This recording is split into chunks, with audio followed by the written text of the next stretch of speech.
Kia ora koutou, Markie here. Now, you may notice that the camera may not be the wrong way around because there's nothing to see, and the reason that I've plunged you into darkness is I'm actually in my bed. I'm not feeling very well today. I've got this kind of strange mixture of symptoms going on, including what I think is vertigo, so I've kind of got this weird dizziness. So I am doing a video now. I haven't done any for a while because I've been busy like crazy, and today not been so well, which is really annoying me. Somebody asked me a question, and these days when people ask me a question, and this is online, rather than kind of texting back a reply, I think it's far easier to make a video. So here we go, a video in answer to a question that I was asked online. So I mean, it doesn't really matter too much that that you're plunged into darkness, because normally I suppose really most of my videos are podcasts, because I'm not using graphics, or not usually. Occasionally I kind of clumsily use a whiteboard and make a mess of it, but there's not usually much to see in the videos apart from my visage, my grizzled visage. So which can be good. I quite like to listen to things as I'm driving, so you can listen to my videos. They're mainly non-visual. So the question that I got was, somebody said, I hear on online, and this is Facebook forum for retroactive jealousy, that you're a retroactive jealousy specialist. What does that mean? Okay, and I think that's a really good question, actually, because I don't really talk about that so much. So quick video on that. So I am by trade a psychotherapist, and I've worked in a number of fields. I've mainly sort of been in quite specialist fields really throughout my career. Although I also kind of see myself as a generic therapist, which means that I'll be happy to kind of work with anyone in principle, really, with any issue. But I've worked with a number of kind of specialisms over the years. So I'm trained as a psychotherapist. I sometimes use the term counsellor, which is kind of the difference between the two is something that I've talked about in another video.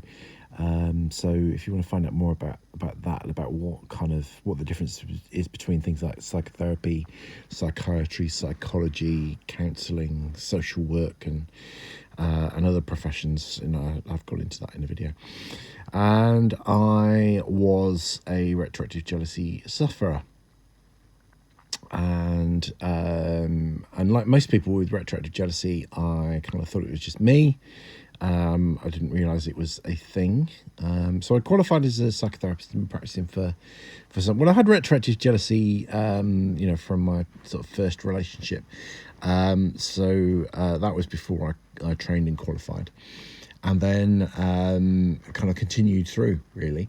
And so I had it pre-qualification and post-qualification, and only probably, I'm not very good at measuring the passage of time, but probably about between probably 5 and 7 years, I guess, have I become aware that retroactive jealousy was a thing.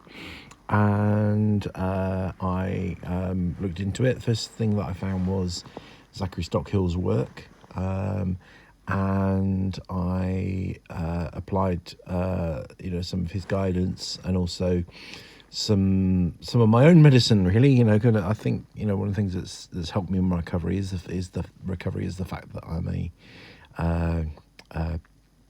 mental health professional clinician. So I've got a lot of resources, or had and have a lot of resources up my sleeves that I could use and apply.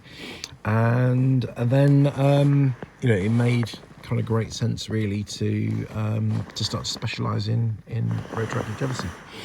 So you got a little flash of light then, for those of you that visible. I moved and I illuminated my fingers. So essentially I am a psychotherapist who provides specialist help for retroactive jealousy, and I have a team of people that I work with that do the same. So I'm using psychotherapy, which is a range of, so I'm what's known as integrative in my approach. So there are different schools of psychotherapy, different trainings, different theoretical models. I'm integrative, which means I use a combination of different approaches, draw on lots of different sources, and so I now provide that help for other people. So I guess I'm not working in a pure psychotherapeutic way, because there's a degree of mentoring and coaching in there as well, which I think comes into any kind of specialism. So, for example, addiction is a big part of my background, working with addiction, and with that, you're not kind of doing pure therapy. You're doing a mixture of therapy and mentoring stroke coaching, which means guidance. So counselling, psychotherapy, but although people often think that the therapist will guide you and tell you what to do, actually it's not about that in the pure sense.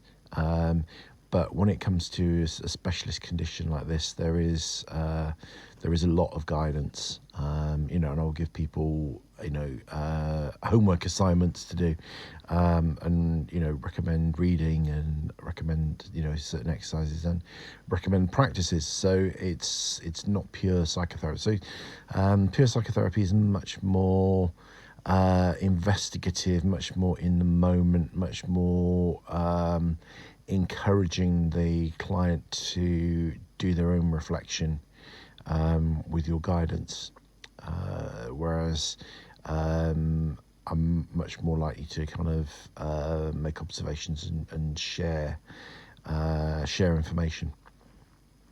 So that's essentially what I do. I'm also a qualified hypnotherapist, and in fact, initially, before I started offering, what I usually call counselling, and support for retroactive jealousy, I began with hypnotherapy and just did that initially, and now I don't do so much of that, because to do the hypnotherapy it needs to be. It doesn't, strictly speaking, it doesn't have to be face to face, but I don't like doing it online. It doesn't feel as I don't feel like I'm able to practice hypnotherapy in quite as effective a way as I could do if it's face to face. One of the things about hypnotherapy is you tune in to breathing patterns of the client and things like that, which is more difficult to do online. So I do, on my Patreon channel, for example, I do have a hypnotherapy session on there, which is kind of like a general hypnotherapy session. But when I do individual hypnotherapy with people, I do like to do that face to face. That's a service that I don't offer online. And now I guess really the bulk of what I do is videos. The therapy for the most part is done by colleagues, because I actually work full time in another specialist arena, and I just do the occasional. So I'm kind of doing mentoring and support and supervision of colleagues, and the bulk of what I do is the videos, and 90%, 99% of the videos are available for free on my YouTube channel, and I also have a Patreon channel which has a few extras. So people that sign up as patrons are people that pay an amount of their choosing to support the work that we do, and to kind of reward them, there are a few extra things on the Patreon channel, like the hypnotherapy session that are on there. So most of what I do have a website as well. I have a Facebook group. I also have a free support forum for partners of people with RJ. So that's kind of, I hope that answers the question, really. I mean, I could talk maybe a bit more about the kind of the approaches that I have.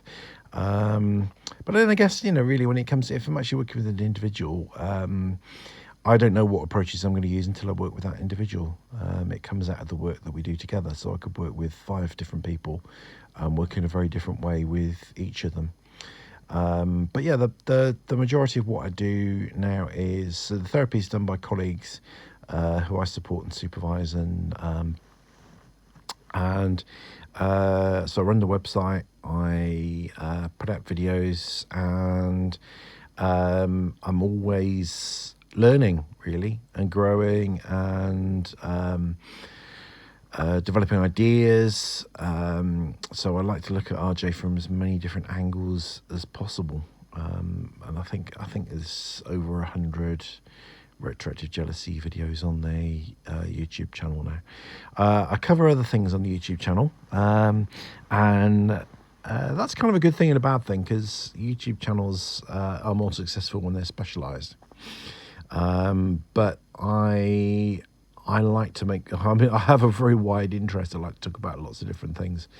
And I think it would be a real nuisance to kind of have 2 YouTube channels. So I have one YouTube channel which covers retroactive jealousy and a range of other things which broadly come under the category of demystifying topics, and put them all together, which I think kind of in a way is, it has its advantages and its disadvantages. I think one thing that's kind of good is that somebody that's got retroactive jealousy who subscribes to that YouTube channel, it doesn't kind of make it obvious, if anybody should kind of see that they're subscribed, that they are interested in retroactive jealousy because they're suffering from it, because the channel covers a wide range of other things. So it kind of affords a little bit more anonymity to followers and supporters and subscribers, and hopefully, a lot of the subjects that interest people with retroactive jealousy, that are about retroactive jealousy, a lot of the other topics that I do will also be of interest to people as well. So, it provides a bit more. And a lot of the things on there are, to do with psychology and to do with recovery, personal development and that kind of thing. And some are completely different. So hopefully, I'm pleased with my decision really to do it that way. And I think, although I've looked at setting up an extra Patreon channel purely for retroactive jealousy, I've decided not to do that. I'm gonna. So I've got one Patreon channel, which is the pay to view or sponsorship channel, and one YouTube channel, and they effectively both have the same title, both cover the same kind of material. And I'm kind of quite pleased about that, because the way I like to shoot videos is very spontaneously. I like to do things in the moment when I have the passion and the interest, and I like to keep it simple. And one of the reasons for that is I'm neurodiverse, and that's one of the other things that I talk about a lot on the channel.